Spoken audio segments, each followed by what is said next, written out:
I'm Bill DeBolt. I teach digital imaging at Cleveland High School in Reseda, California.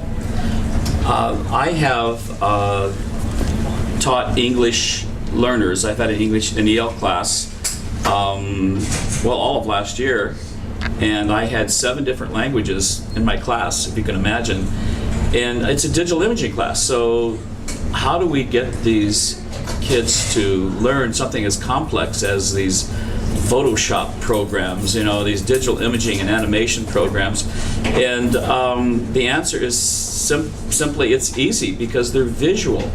And whereas they may not understand written instructions or sometimes even oral instructions, visually, when you're demonstrating things visually, they do understand. And I saw it work in my class because everything I do is visual. Now, I make visual presentations, and I also had handouts and things like that. But when it came to taking a test or something written, well, they couldn't do it.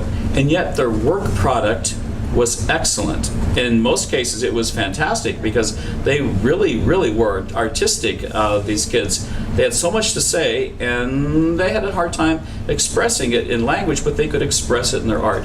And that was very rewarding, both for them and me. And they gave them a lot of self-confidence. And I actually grew to care about them sometimes more than my other students because of so much they were struggling through, and yet they just seemed to be so engaged in this class.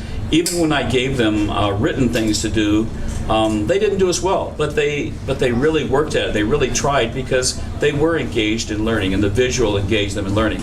So how does that work with this, with the new idea, this Free Artists Network? I think if teachers can share their lessons, like I could share my lessons with other teachers, it will help all of us to help kids who have these barriers to learning to break through those, because it's visual.